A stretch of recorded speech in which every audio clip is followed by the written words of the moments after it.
2020 started out as a really hopeful year, and things were going extremely well until March. Lo and behold, COVID-19 hit, and that threw everything sideways.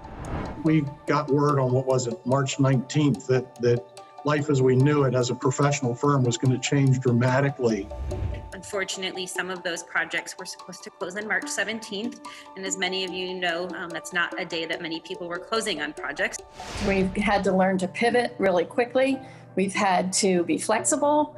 We've had to go along with government and go along with our guests. Wow, where were we 10, 15 years ago? Where are we going to be in 10 or 15 years? And then I pause and go, well, it's 2020. Let's hope we get to next week. 2020 has been a year like no other, that's for sure.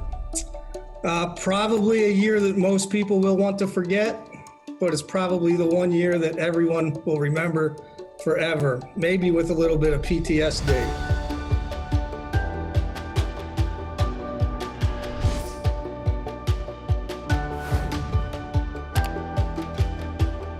So 2020 has obviously been an interesting year for our business. We're landscape architects and engineers. So what we've always understood about our business is we are literally, quite literally, the canaries in the coal mine when it comes to economic development in terms of construction. As we go, so goes the industry.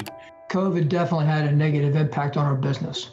We experienced numerous project shutdowns in the state of Pennsylvania.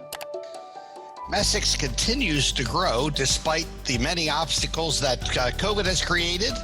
We want to acknowledge and give thanks to our wonderful, understanding, caring, hardworking employees. The outdoor classroom is actually something Claire's been working on for quite some time, and 2020 just threw a wrench in the whole thing. We all know that the restaurants have had a really tough time. To make a living off of 25% occupancy is really hard to do.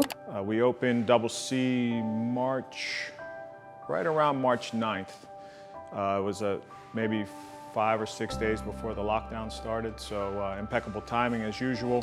It's hard to find any expression that hasn't been overused. It was unlike any other. We could not have seen what was coming, and it has caused us to do a lot of quick adjusting, just like every other business or nonprofit entity in Lancaster around the world. One of the things we had to navigate was doing business across multiple states, where lawyers were treated differently.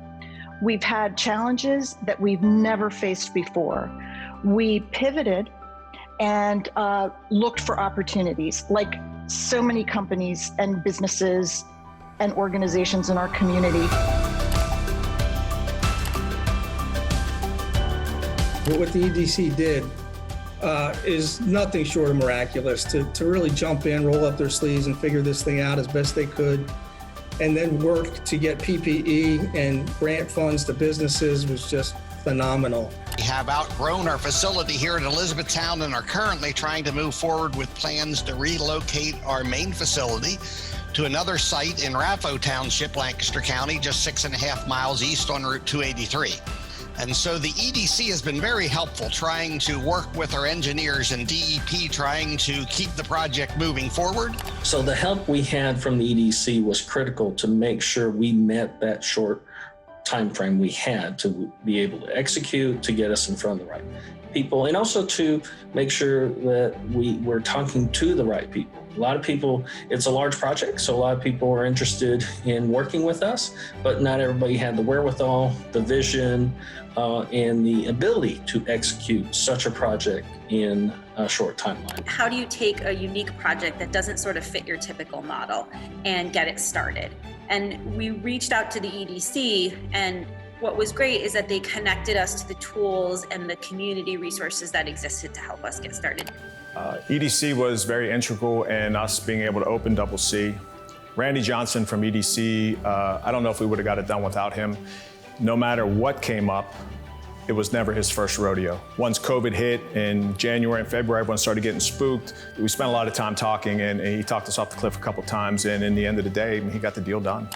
For me, the EDC has been singularly effective in bringing together, coalescing, coordinating resources, but also, just the network that we all need to feel like we're not completely isolated in this. And I have to say that the biggest thing the EDC has brought, along with all those resources, is hope.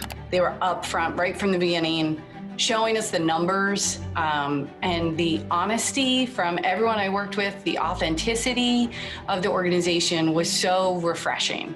EDC was there with us from the initial to the final paperwork.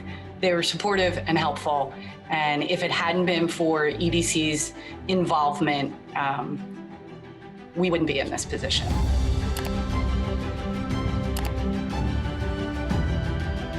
We're bullish on 2021 because we have to be. Our organization, businesses in our community, other organizations in our community, we have to find a way to compete and succeed in 2021. When I think of Lancaster County's economy, I think of a good diversity. I think we've got good business diversity, which I think helps economic stabilization. Lancaster itself, Lancaster's hospitality industry is just resilient. We have found ways to run our businesses in a way that is safe, and people trust us to start with. So I think that has helped our hospitality business as well. If people are comfortable coming out and you are not in a situation where you have at-risk people at home, at both locations, we are going above and beyond, and the response has been very good. And we're hopeful that we'll make it at both locations. This is going to be challenging for this year, get through 2021, but I'm really excited about 2022 going forward. With all the new headquarters, some of the consolidation process, a lot of things are coming together at one time, and the future is bright for Armstrong. I think the EDC's proactive and professional approach in helping local businesses survive this pandemic has really solidified its role as a vital cog in the business community machine. Their efforts in business retention and expansion will only grow in importance and significance as we move out of the pandemic. The work you do is pretty darn extraordinary, because it's fact-based, it's advocacy, it is it's broad picture, it's granular, it's all of those things. And I think that's what makes Lancaster County pretty remarkable. I think that's what makes our EDC remarkable as well. It's really important to me to have that board seat on the EDC, just because it represents the really close relationship between the college and all of the other aspects of Lancaster. We really do depend on each other, and we help each other, and we help each other thrive. So I throw my weight behind the EDC. I think you're doing invaluable work.